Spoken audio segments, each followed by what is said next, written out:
India plane bound for London has crashed into a residential neighborhood shortly after takeoff from an airport in the western India city of Ahmedabad.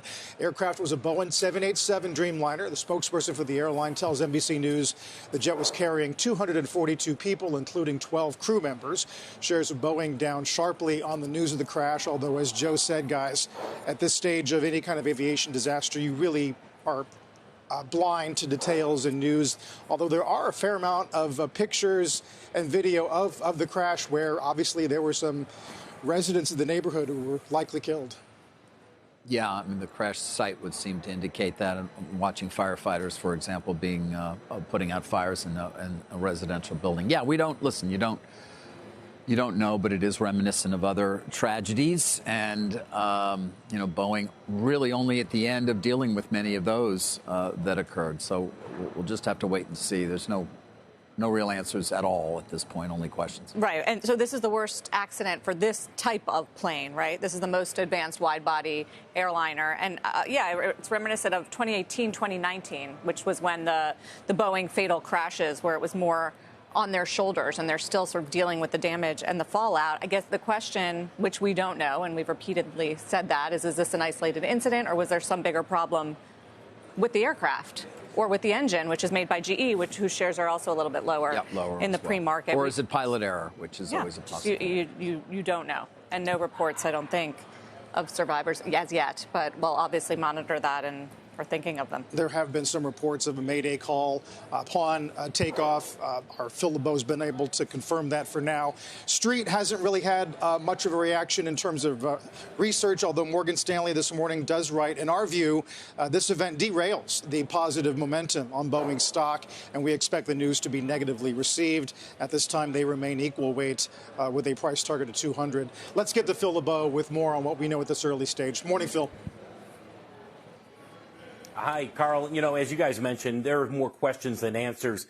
The weather was clear by all indications based on the video that we've seen. So it really does come down to a couple of things. Was it a mechanical issue with the plane? Was it a mechanical or software issue with the plane and or the engines? Was it pilot error? Those are all things that investigators will be focused on. The Dreamliner, as well as the engines that powered this aircraft, they both have stellar track records. Yes, there were problems with the Dreamliner early on when it was first being developed and it was first entering into service. After that, it's had a very good track record. There have been occasional incidents where people have seen problems when it's lost altitude, and it has brought questions up about the reliability of the manufacturing.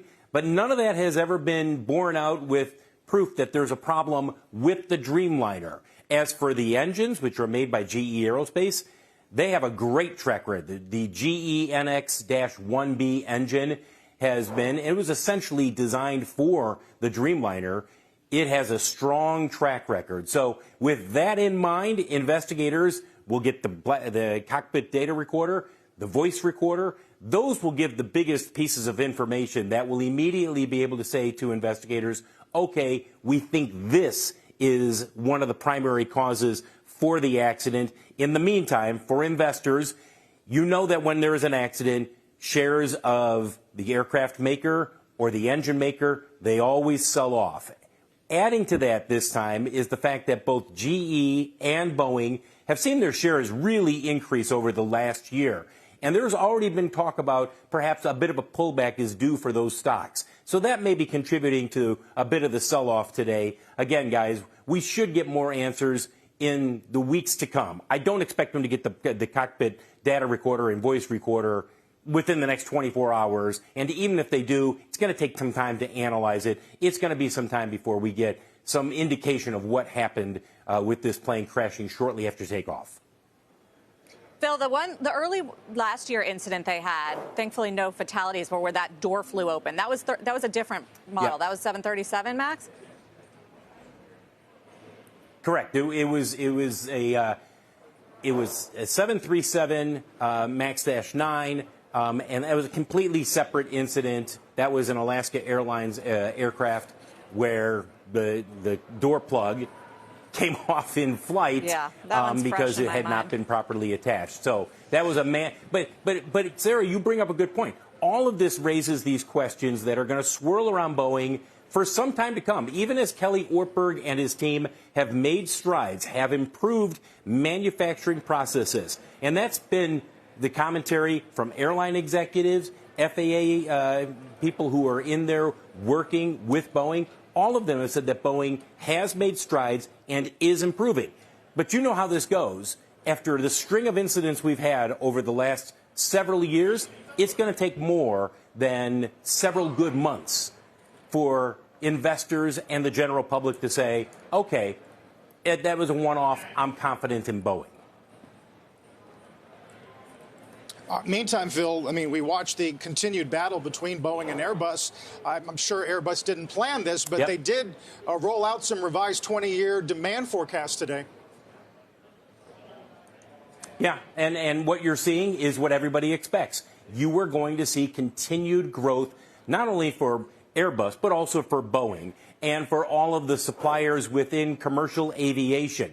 There is no slowdown in demand, guys. We're over here in France getting ready for the Paris Air Show, which starts on Sunday. And that's when we are expecting to hear from a number of chief executives, including Kelly Ortberg from Boeing, as well as Larry Culp from GE Aerospace.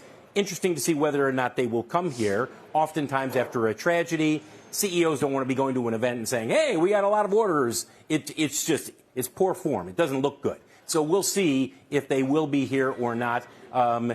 We've talked with them several times in the past, and we expect that at some point we will have a chance to have a conversation.